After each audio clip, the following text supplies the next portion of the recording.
हर हर महादेव, जय भोलेनाथ की। आज हम बात करेंगे भगवान शिव के पावन महोत्सव शिवरात्रि की, सावन मास की और शिवलिंग की।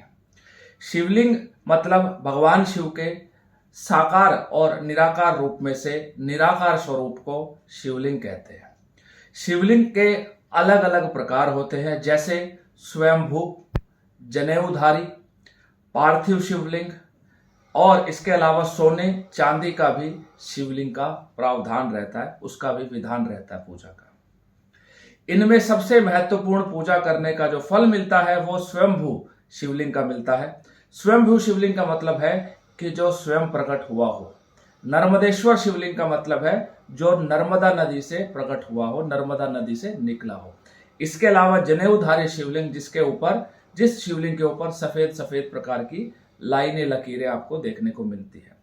चांदी के, सोने के शिवलिंग भी बनाए जाते हैं, पारद का शिवलिंग भी बनाया जाता है। और इसके अलावा अगर हमको भगवान शिव की विशेष कृपा चाहिए तो उसके लिए पार्थिव शिवलिंग बनाकर उनकी पूजा करनी चाहिए।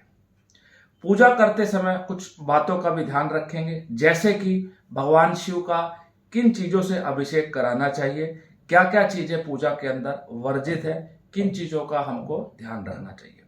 सर्वप्रथम ध्यान रखें कि भगवान शिव की पूजा में जल और बिल्व पत्र, जिसको बेल पत्र भी कहते हैं, उसका विशेष महत्व होता है। इसके अलावा पंचामृत से, इसके अलावा कच्चे दूध से, गंगा जल से और अलग अलग प्रकार के उपचारों से भगवान शिव की पूजा की जाती है। अगर हमको कोई मनोकामना चाहिए, मनोकामना की पूर्ति करनी है, लक्ष्मी प्राप्ति करनी है, तो इक्षु रस, गन्ने के रस से भी भगवान शंकर का अभिषेक किया जाता है।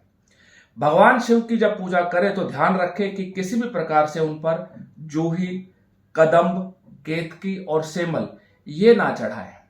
ये भगवान शिव की पूजा में वर्जित है।